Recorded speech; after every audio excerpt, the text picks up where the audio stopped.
ஒரு தெய்வீக பயணம், ஒரு ஆன்மீக பயணம் மேற்கொள்ளணும்னா நீங்கள் வந்து சின்னைக்கு பக்கத்தில் இருக்க ஞாயிறு இந்த கிராமத்தில் இருக்கிற ஞாயிறு கோயிலை வந்து நீங்கள் போயிட்டு வரலாம்னு சொல்லுவேன். ஏன்னா அங்கே வந்து ஆட்சி செய்கிறவர் யாருன்னு பார்த்தீங்கன்னா வந்து புஷ்பரேஸ்வரர்.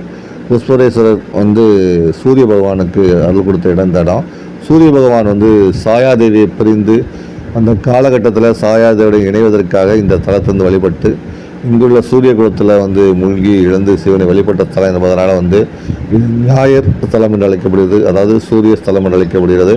சூரிய புத்தி நடப்பவரும் சரி, நவக்கிரகங்களில் சிக்கி தைப்பவரும் சரி, இந்த தலத்துக்கு வந்து சிவபெருமானையும் ஞாயிறையும் வழிபட்டால் அவங்களுக்கு கண் பார்வையும் கிடைக்கும். மேலும் பார்த்திங்கன்னா வந்து அந்த நவக்கிரகங்களால் இவர்களுடைய இடர்பாடுகளும் நீங்கும் போது ஐதீகமாக பார்க்கப்படுது. இதுதான் வந்து ஞாயிறுடைய குளம், அதாவது தாமரை குளம்.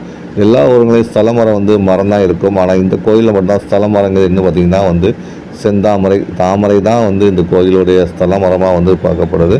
இதுக்கு காரணம் சூரிய பகவான் இந்த குளத்தில் எழுந்தருளி சிவபெருமானை வணங்கிய ஸ்தலம் என்பதால் இருந்து தாமரை குளம் என்று பெயர் பெற்றிருக்கு. அதனால் இந்த ஊரும் ஞாயிறு என்று அழைக்கப்படுது. அதாவது சூரிய ஒளியோடு நிறைந்திருக்க ஒரு ஊர்னு சொல்லலாம்.